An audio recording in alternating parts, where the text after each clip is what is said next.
ആരാരും നോക്കാത്ത നാടിന്റെ രക്ഷയ്ക്കായി വന്നൊരു മുന്നണിയാ.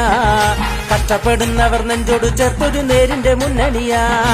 ജീവൻ കൊടുത്തും ചോര കൊടുത്തും വളർത്തിയ മുന്നണിയാ. ഈ കോവിഡ് കാലത്തും പട്ടിണി മാറ്റിയ LDF മുന്നണിയാ. ആരാരും നോക്കാത്ത നാടിന്റെ രക്ഷയ്ക്കായി വന്നൊരു മുന്നണിയാ.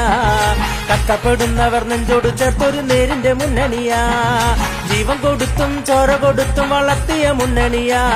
ഈ കോവിഡ് കാലത്തും പട്ടിണി മാറ്റിയ LDF മുന്നണിയാ.